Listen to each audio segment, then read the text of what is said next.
This is Issa Qandah, your Technical Service Manager with FMC. And today I am in Soledad, California at a vineyard.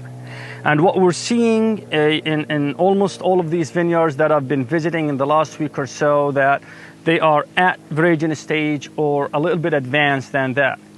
What that means is we are getting closer and closer for harvest. Now, one of the main diseases that we have on our vineyard is the grape trunk disease complex. We're going to talk today about using Grape and how using Grape will help us mitigate and manage a grape trunk disease in our vineyard.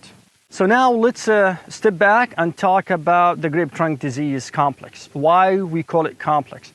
So the grape trunk disease, 10-15 years ago, we always, every time we look at we talk about grape trunk disease, we always associate it with the Euthyba dieback or Euthyba lata. Nowadays, it's multiple fungi. Those fungi can and will cause a grape trunk disease. So some of those fungi beside Euthyba lata are Botosphaeriaceae, which is a large family of fungi, Phomopsis canker, and Issa. One common thing with all of these pathogens that they all attack xylem. They all attack xylem and destroy that vascular system in the vine. We all know what xylem does to the plant and how xylem is important for not only for plant health, transporting water and nutrient, but also for yield too. So now look at it this way. When you have pathogens that are inside the vine, attacking one of the main vascular system in the plant and reducing and destroying it, that will reduce your ROI, not only from a dollar signs, but also will reduce the longevity of that vineyard. Now, how Grape can help us mitigate the grape trunk disease in our vineyards. Now, one of the main characteristics of Grape is that it's the most xylem mobile triazole fungicide in the marketplace as of it is today. So remember, we talked about the pathogens using the xylem, and we're talking about Grape and the AI flutriafol in Grape, that it uses the same xylem, the same pathway. So when you have the fungicide as well as the pathogen using the same pathway, that means those fungicides will manage and control those diseases.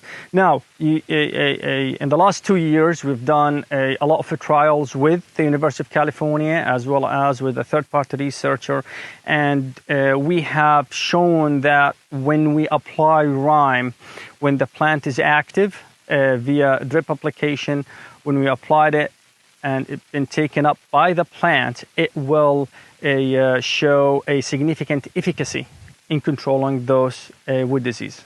Now, when do we apply Grape through drip application? Now, we have 3 windows of applying Grape through the drip application to manage grape trunk diseases.